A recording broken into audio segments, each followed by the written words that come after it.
அஸ்ஸலாமு அலைக்கும் வரஹ்மத்துல்லாஹி பரகாத்துஹு. பிஸ்மில்லாஹிர் ரஹ்மானிர் ரஹீம்.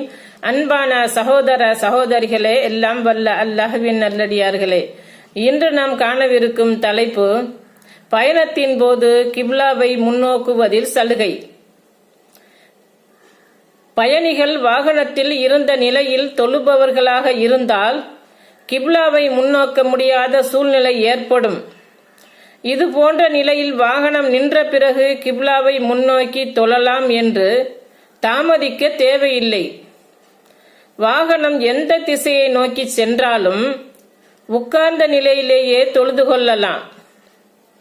இது விஷயத்தில் பெரிதாக அலட்டிக்கொள்ள தேவையில்லை. ஏனெனில் இறைவன் ஒவ்வொருவரையும் அவரது சக்திக்கு மீறிய காரியத்தில் தண்டிப்பதில்லை.